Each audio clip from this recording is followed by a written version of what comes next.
And then after week 4, that's when the big test comes on the road, going to Penn State at the end of September.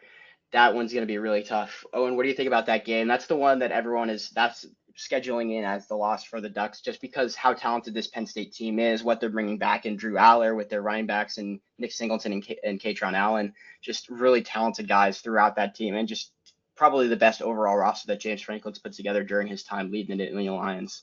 Yeah, I mean, when you talk about Big Ten environments, it doesn't really get bigger than the whiteout game in Happy Valley, right? So this is going to be the toughest test the Ducks face all year. Absolutely, in the regular season, there's not a question. I do think though, if it's going to come at a time for the Ducks, this is a good time maybe for it to come. It's not really at a point necessarily where guys are so worn down. Yeah, they'll be fresh for sure.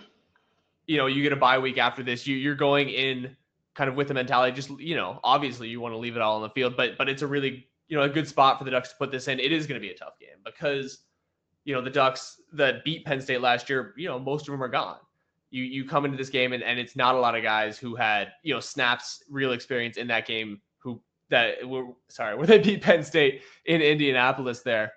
But this is absolutely up in the air. Sometimes those games do come down to the environment though.